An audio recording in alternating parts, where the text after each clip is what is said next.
Welcome to Scary World, where we walk you through the latest and greatest in the world of horror. I am your host, Arturo Padilla. Hi. Before we get into today's show, we have some rules around here. We got some rules around here. The first major one is no spoilers. Okay, I'm not going to spoil the surprise. Remember, there are 5 categories: production, story, ensemble, horror, and legacy. Each category can get up to 2 points. Showtime. We've been covering vampires all week, and we're gonna end the week off with a bang. This is so exciting. On today's show, we're gonna cover my all-time favorite vampire movie, 30 Days of Night.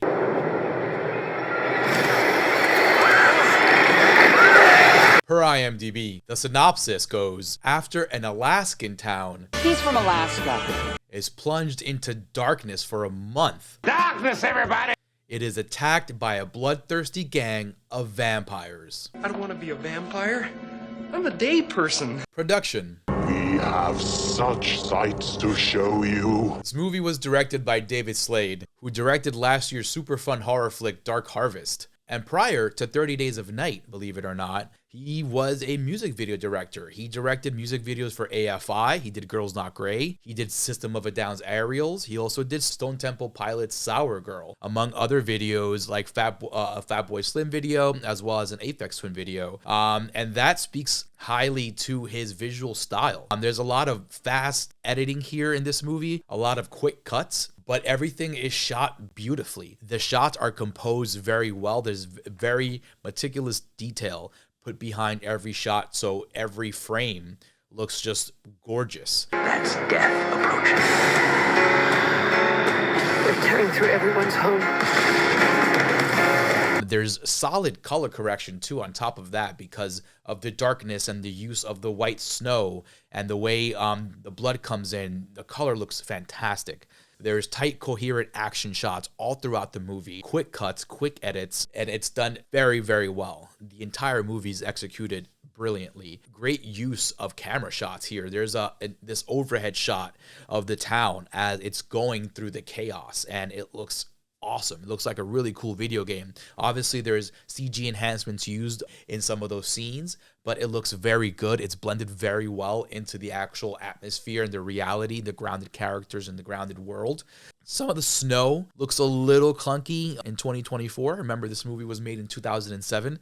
Back then, everything looked great. Besides the clunky looking snow and the CGI, because of the high definition television these days, it looks a little weird, but it doesn't detract from the overall look of the movie. Aside from the look, the movie sounds great. The filmmakers put together a great crew of editors, sound designers, cinematographers. Everyone did a fantastic job with this production, and it looks top notch even to this day. And for that, this movie gets a 2 for production. Story. Surprise, Sydney. The script was written by Steve Niles, who also wrote the graphic novel before the movie came out, to actually read that graphic novel 30 Days of Night. And that came out probably a year before the movie itself. And it was so good. The artwork in there was fantastic. That translates well into the movie. They nailed the look of the vampires. They translated the look of Barrow, Alaska perfectly from the panels of that comic book into this script and into this film. The script reads like the comic book, a little bit more coherently, actually. I also love the compounding terror in this script. There's incident after incident after incident after incident that just gets worse and worse and worse for these people in this small town of Barrow. And that is awesome. You can feel the tension. You can feel the suspense building. You can feel the isolation growing around these characters. The comic and Steve Niles did a great job in making sure the audience felt that terror through the film. It's hard to do that when you're reading a graphic novel because, obviously you can draw anything and make it look terrifying, but to put that on screen and accomplish that terrifying look is not an easy feat at all. The script also builds great suspense during the slow periods in Act 2. You get closer and closer to the potential dread that's coming towards these people, and they know that it's coming and they can't do a single thing to stop it. There is a lull in the middle of Act 2 there that slows everything down, but that allows you to reflect on the chaos, to reflect on what the hell's going on, to take a breather from the action and absorb everything that's going on around you.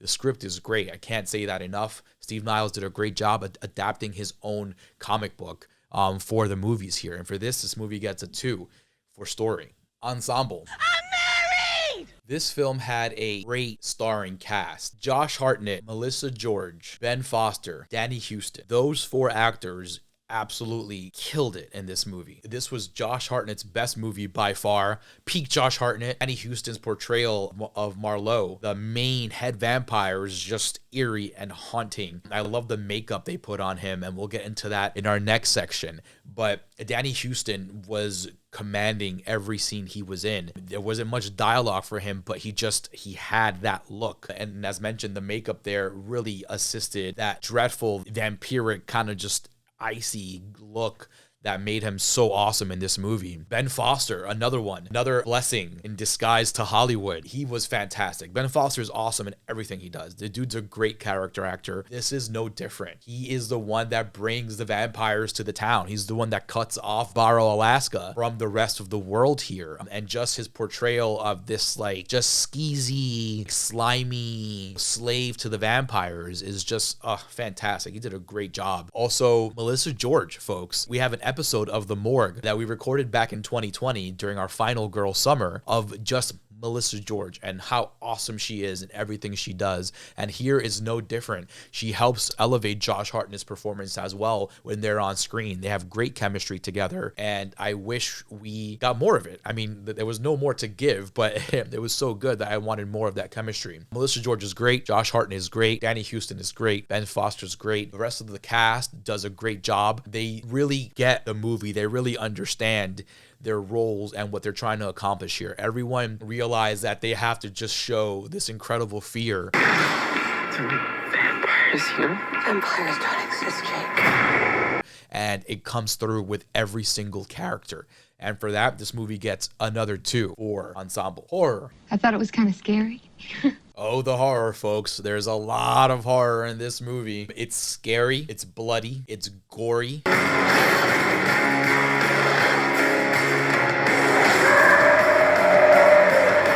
The vampires look fantastic. I love the look of these vampires. It's creepy. They have an icy look to them, almost reptilian kind of look to them too, with their eyes kind of like snakes. Very cool look to them. It translates.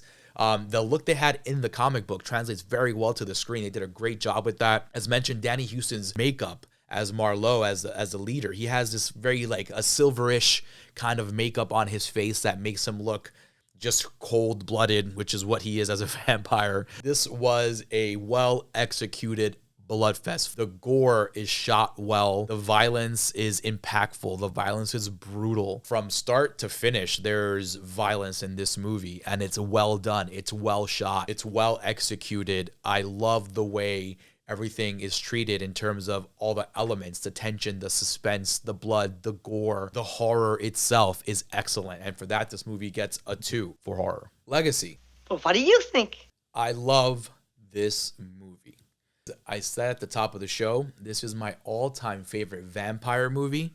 I am so happy I got to watch it again and break it down for you guys. But I love this movie. From the first day I saw it back in 2007 in theaters to the other day where I just saw it to talk about it with you guys. This movie holds up through and through. The action holds up. It's heavy on the action. It's heavy on the gore. It's heavy on the tension and suspense and the horror. It's heavy on the blood and the gore and on everything that it has to be heavy on. It is. And on top of that, it's not crazy over the top. Everything is perfectly controlled. It's like a football game. It's controlled chaos, as they say, right? David Slade and his filmmakers, his crew, managed to control this chaos and make it look awesome, make it look fantastic. It's entertaining from the start to the very end. The end itself is beautiful. It's a beautiful ending that stays with you for ever. I can't say enough about the performances in this movie. Josh Hartnett was great.